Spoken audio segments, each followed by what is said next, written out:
ഉള്ളതാ പറഞ്ഞത്. എന്റെ 10,000 രൂപ അവൾ അടിച്ചു മാറ്റിയത്. ചേട്ടാ,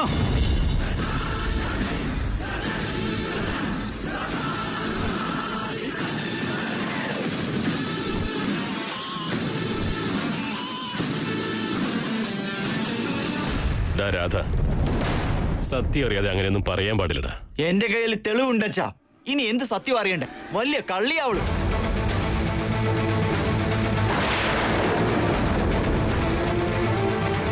അതെ ചേട്ടാ, ഇനി ഒരു പ്രാവശ്യം കൂടെ അവളെ പറ്റി മോശമായിട്ട് പറഞ്ഞുണ്ടല്ലോ, ഞാൻ വെറുതെ ഇരിക്കില്ല.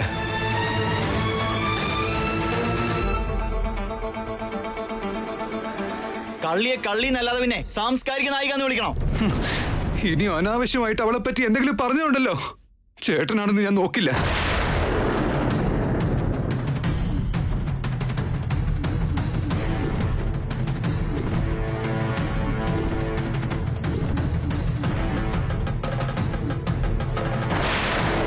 എന്താടാ വിരൽ ചൂണ്ടി വാണിങ്ങി വരികയാണോ? പറയൂടാ, ആവണി കള്ളിയാണെന്ന് 1000 വട്ടം പറയും. കള്ളി കള്ളി കള്ളി കള്ളി. അത്രയും നല്ലൊരു പെൺകുട്ടിയെ നീ കള്ളിന്ന് വിളിക്കൂടാ? നിന്നെ ഞാൻ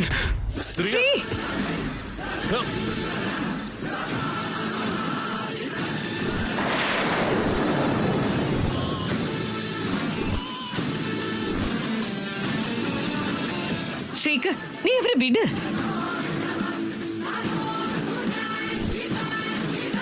ചേട്ടന്റെ കോളറി കയറി പിടിക്കാനും മാത്രം വലുതായോടാ നീ.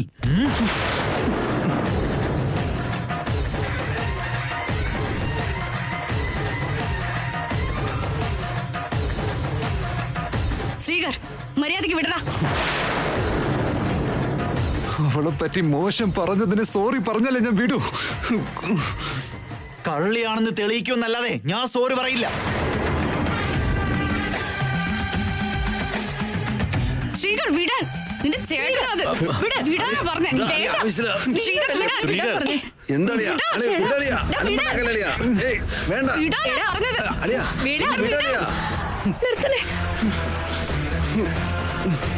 എന്റെ പേരിൽ നിങ്ങൾ വഴക്ക് കൂടരുത്. ഒന്ന് നിർത്തൂ, ദയവ് ഇതൊന്ന് നിർത്തൂ.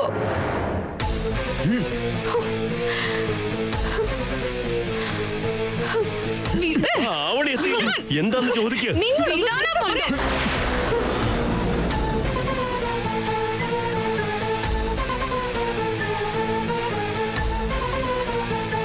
എല്ലാരും അങ്ങോട്ടൊന്ന് മാറി നിന്നേ. എന്താ നിനക്ക് പറ്റിയ? സത്യമൊന്നും അറിയാതെ അവളെ പറ്റി എന്തിനു മോശം പറഞ്ഞമ്മേ? തെളിവുള്ളത് കൊണ്ട് തന്നെയാ സംസാരിച്ചേ. കണ്ടില്ലേ, നീ ചെയ്തതൊക്കെ ഇപ്പൊ എവിടെയായിട്ട് നിൽക്കുന്നതെന്ന് കണ്ടില്ലേ? താൻ ചേട്ടന്റെ 10,000 രൂപ എടുത്തു എന്ന് ഇയാള് തോന്നിവാസം പറഞ്ഞുകൊണ്ടിരിക്കാടോ.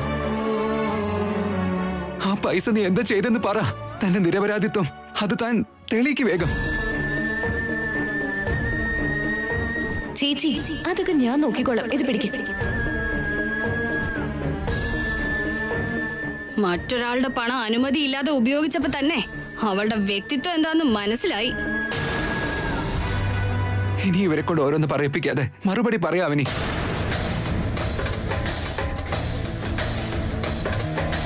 പണം ചേച്ചിക്ക് കൊടുത്ത കാര്യം പറഞ്ഞ മറ്റു പല സത്യങ്ങളും പുറത്തു വരും എന്ന് കരുതി ഇപ്പൊ കള്ളം പറയാനും വയ്യ.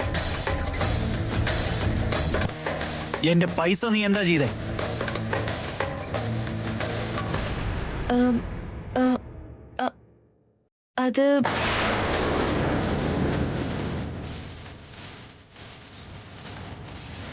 അത് നോക്കു മോളെ, എന്റെ 2 ആൺമക്കളും കുട്ടിക്കാലം മുതലേ ഒരു കളിപ്പാട്ടത്തിന്റെ പേരിലോ കുപ്പായത്തിന്റെ പേരിലോ അടി കൂടിയിട്ടില്ല.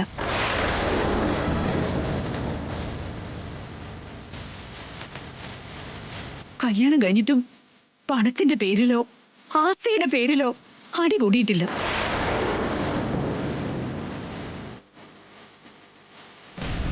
രണ്ടാൾക്കും രാമലക്ഷ്മണന്മാരുടെ പേരുണ്ടെന്ന് കരുതി ഇവരുടെ ഇടയിൽ ഒരിക്കൽ പോലും ഇങ്ങനെ പകയോ പ്രതികാരമോ ഉണ്ടായിട്ടില്ല.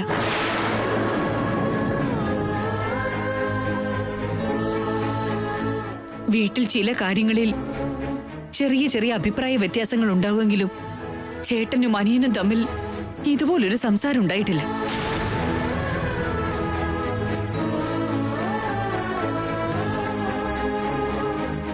പരസ്പരം കൈ ഓങ്ങിയിട്ടില്ല.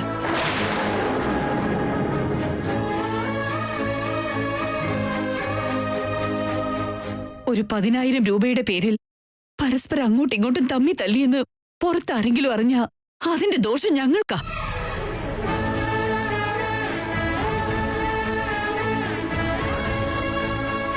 അതിന്റെ കാരണം പുറത്തുനിന്ന് കേറി വന്ന ഏതോ ഒരു പെൺകുട്ടിയാണെന്ന് ആരെങ്കിലും അറിഞ്ഞ എന്ത് നാണക്കേടാ.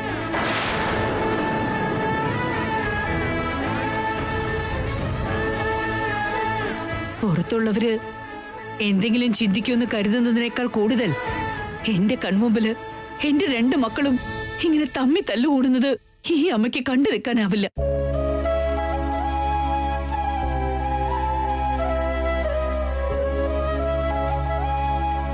സ്വപ്നത്തിൽ കരുതാത്തത് വാസ്തവായിട്ട് ഇങ്ങനെ കാണുമ്പോ എന്റെ മനസ്സിനത് താങ്ങാനാവുന്നില്ല.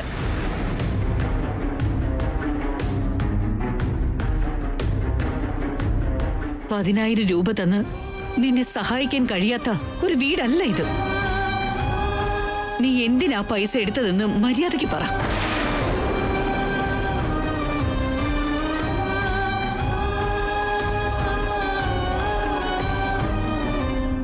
മിണ്ടാതിരുന്ന ഞങ്ങൾക്ക് എങ്ങനെ മനസ്സിലാവും മോളെ? നീ തെറ്റുകാരിയെന്നല്ലേ പറയൂ? മറുപടി പറയാ.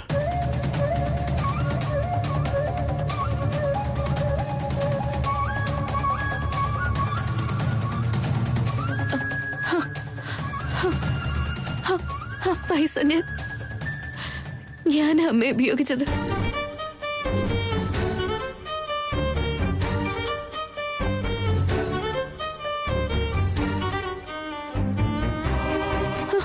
അത്യാവശ്യമായതുകൊണ്ട് ഞാൻ എടുത്തത്.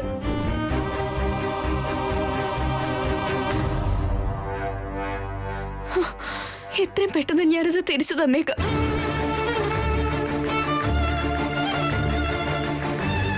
ഈ കാര്യം പറയാൻ വേണ്ടി എന്തിനാ ഇത്രയും നേരം ആലോചിച്ചത്? ഈ കാര്യം നീ പൈസ എടുക്കുന്നതിന് മുൻപ് ഞങ്ങളെ ആരെങ്കിലും ഒന്ന് ഫോൺ ചെയ്ത് പറഞ്ഞിരുന്നെങ്കിൽ ഇതിത്ര വലുതാകുമായിരുന്നു മോളെ. നടന്നതിനൊക്കെ നിങ്ങൾ എന്നോട് ക്ഷമിക്കണം. മക്കള് കണ്ണുകളെ പോലെയാണ് മോളെ. ഒരു കണ്ണ് പൊട്ടിച്ചിട്ട് മറുകണ്ണുണ്ടല്ലോ എന്ന് ആശ്വസിക്കാനാവില്ല. എനിക്കിവര് 2 ഒരുപോലെയാ. ഇവർക്ക് 2 പേർക്കും ഇടയിൽ ഇന്ന് യുദ്ധസമാനമായ ഒരു അന്തരീക്ഷമാണ് ഉണ്ടായത്. ഒരമ്മയുടെ മനസ്സിന്റെ വേദന നിന്റെ ക്ഷമാപണം കൊണ്ട് ഇല്ലാതാവില്ല.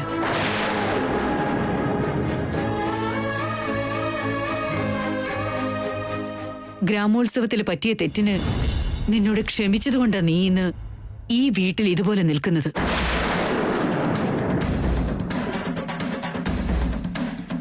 ഇല്ലെങ്കി പുറത്ത് കിടക്കേണ്ടി വന്നേനെ.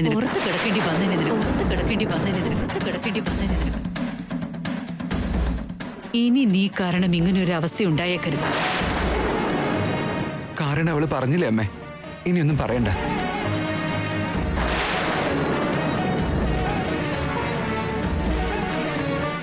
അത്രയും പൈസ ഇവളെന്തിനാ എടുത്തത്? അത് അവളുടെ പേഴ്സണൽ കാര്യത്തിനാ. അവള് നമ്മുടെ വീട്ടിലാണ് ചേട്ടാ. ഇവള് പുറത്തുപോയി ചെയ്യുന്ന കാര്യങ്ങള് പിന്നെ നമുക്കൊരു പ്രശ്നമായി തീർന്നാലോ? അല്ല പിന്നെ, ഇന്നവള് പൈസ എടുത്തു, നാളെ ഇത് പാത്രോ സ്വർണ്ണവിലായാലോ, മറ്റന്നാള് മുദ്രപത്രം വിലായാലോ. അത് പിന്നെ ഒറ്റത്തവണ നോക്കിക്കഴിഞ്ഞാ പിന്നെ തിരിഞ്ഞു നോക്കേണ്ട ആവശ്യമില്ല. നമുക്ക് നേരെ റോട്ടിൽ പോയി കിടക്കാം. എന്റെ കാര്യത്തിൽ നിങ്ങൾ ഇങ്ങനൊന്നും ആലോചിച്ചു കൂട്ടേണ്ട ആവശ്യമില്ലെന്നേ. ഒരു തവണ കള്ളത്തരം കാണിച്ചു കഴിഞ്ഞാൽ പിന്നെ ഒരിക്കൽ കൂടി എങ്ങനെ വിശ്വസിക്കും? ചേച്ചി എന്തിനാടാ അലർന്നേ? എന്റെ ആങ്ങളമാര് തങ്ങളിൽ തല്ലുകൂടുന്ന അവസ്ഥയായില്ലേ? ഞാൻ എങ്ങനെ സമാധാനിക്കണോന്നാ? എങ്ങനെയാ സംസാരിക്കാതിരിക്കുക? മിലിറ്ററിയിലും കണ്ടൊരു ചേട്ടനില്ലേ? അവിടോട്ടൊന്ന് ഫോൺ ചെയ്ത് പറഞ്ഞാ 10,000 രൂപ കിട്ടില്ലേ? അത്രയ്ക്ക് വല്ലാത്ത അവസ്ഥയാണോടാ? നിങ്ങളൊക്കെ ഒരു 10,000 രൂപയ്ക്ക് വേണ്ടിയാണോ ഇത്രയും പ്രശ്നങ്ങൾ ഉണ്ടാക്കുന്നത്?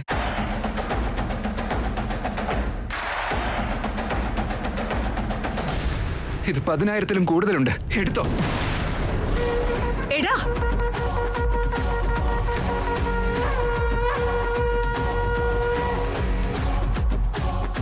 ശ്രീകർ, ശ്രീകർ, ശ്രീകർ, ശ്രീകർ.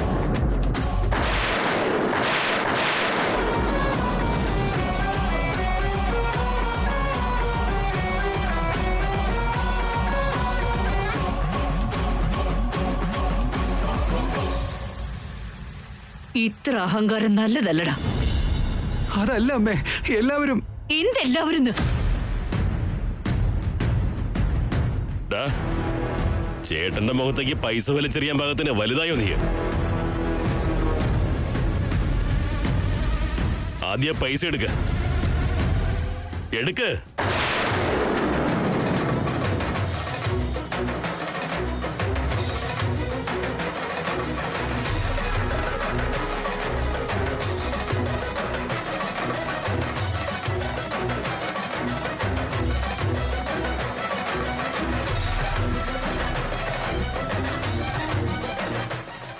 ഒന്ന് നിൽക്കണേ.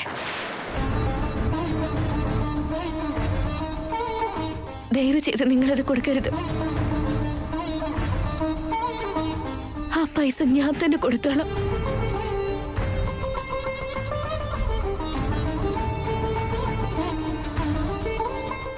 പുറത്തുള്ള ഒരാൾക്ക് വേണ്ടി നീ സ്വന്തം ചേട്ടന്റെ നെഞ്ചത്ത് കയറി. ഈ കാര്യം ഞാൻ ഇവിടെ വെച്ച് എന്നെ ഉപേക്ഷിക്കുമെന്ന് കരുതണ്ട. എവിടെ നിന്നോ വന്ന ഒരുത്തിയെ തലയിൽ കയറ്റി വെച്ചു. ഒന്നായിരുന്ന ഒരു കുടുംബത്തിൽ വിള്ളൽ ഉണ്ടാക്കിയത് കണ്ടില്ലേ? പുറത്തുനിന്ന് വന്ന ആള് എല്ലാവരും ഇതന്നെയാ പറയുന്നേ. പിന്നെന്തിനാ സാധനം വാങ്ങിക്കാൻ അവളുടെ കയ്യില് നിങ്ങൾ പൈസ കൊടുത്തേ? ആവനിയെ നിങ്ങള് ഇവിടുത്തെ ഗസ്റ്റ് ആയിട്ടാ കാണേണ്ടത്. അതിന് പകരം ഇങ്ങനത്തെ ജോലി ചെയ്യിക്കാൻ വേണ്ട ജോലിക്കാരിയാണോ? അവളെന്തോ ഈ വീട്ടിലെ മരുമകളാണെന്ന പോലെ ഇത്രയൊക്കെ പറയേണ്ട ആവശ്യം എന്താ ശ്രീകർ? അവളെ ഒരു വാക്ക് പറയാൻ സമ്മതിക്കാതെ വളരെ നന്നായി പ്രൊട്ടക്ട് ചെയ്യുന്നുണ്ട്. അവളെ എന്തിനാ ഇങ്ങനെ സപ്പോർട്ട് ചെയ്യുന്നേ? അവൾ ആരായിട്ടാ? ജസ്റ്റ് ഫ്രണ്ടിന്റെ സിസ്റ്റർ, അത്രയല്ലേ ഉള്ളൂ. ഞങ്ങളെക്കാളും വലുതാണോടാ? രണ്ടാൾക്കിടയിൽ അത്രയ്ക്ക് ബന്ധമുണ്ടോ? വെയിൽ വന്നു കഴിഞ്ഞാൽ നീ നിഴലായിട്ട് മാറും, മഴ പെയ്തു കഴിഞ്ഞാൽ നീ കൊടയായിട്ട് നിൽക്കുവോ? ഞങ്ങൾ ആരെങ്കിലും അവളെ എന്തെങ്കിലും പറഞ്ഞു കഴിഞ്ഞാൽ അപ്പ സേനാപതി ആയിക്കോളും. ഈ ആവണിയുടെ കാര്യത്തിൽ എന്തിനാളി ഇത്ര ഇൻട്രസ്റ്റ് കാണിക്കുന്നേ? അന്ന് നിങ്ങൾ വലിയ മനസ്സ് കാട്ടി വീട്ടിലേക്ക് കൊണ്ടുവന്ന് വലിയ തെറ്റാ ചെയ്തത് അമ്മേ. ഇനിയെങ്കിലും നടന്നതെല്ലാം മറന്നേക്ക്. മേലിൽ ഇതുപോലൊരു തെറ്റ് ഇനിയും സംഭവിക്കാതെ ഓരോരുത്തരും അവരവരുടെ സ്ഥാനത്തിരിക്കും. ഇനി ഒരിക്കൽ കൂടി എന്റെ ഭർത്താവിന്റെ മേലെ നീ കൈവച്ചു എന്നറിഞ്ഞ പരിണിത ഫലം അതിതീവ്രമായിരിക്കും.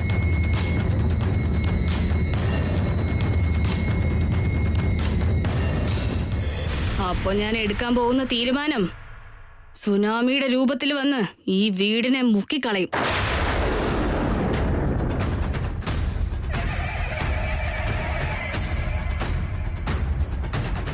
അങ്ങനെ ഒരു അവസ്ഥ ഉണ്ടാവാതിരിക്കാൻ വേണ്ടി പരിശ്രമിക്കുന്നതാവും എല്ലാവർക്കും നല്ലത്.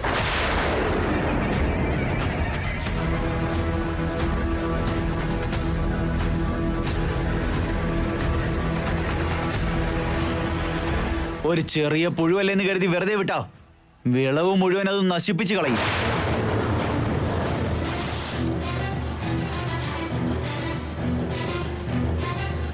ഇന്ന് ഇതൊരു ചെറിയ കാര്യമൊന്നും പറഞ്ഞു വിട്ടാ നാളെ മുതൽ എന്തൊക്കെ കാണേണ്ടി വരുമോ എന്തോ.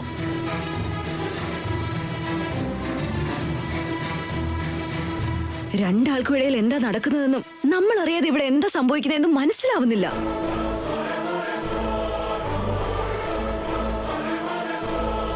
ശ്രുതി തെറ്റിക്കഴിഞ്ഞാലേ രാഗവും തെറ്റിപ്പോകും. അതിഥി മര്യാദ അധികമായി കഴിഞ്ഞാലേ വീട്ടിലുള്ളവരുടെ അവസ്ഥയാ പാഴായി പോകുന്നത്.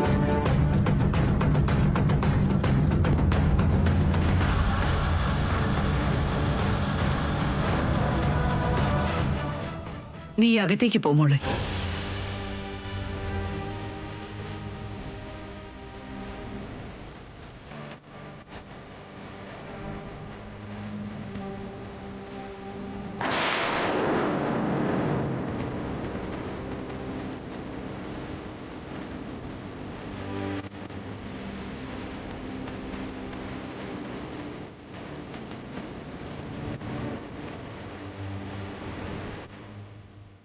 തീപ്പെട്ടിക്കുള്ളി കൊണ്ടൊരു കാടും തെറ്റിദ്ധാരണ കൊണ്ടൊരു കുടുംബവും നശിപ്പിക്കാൻ പറ്റൂടാ.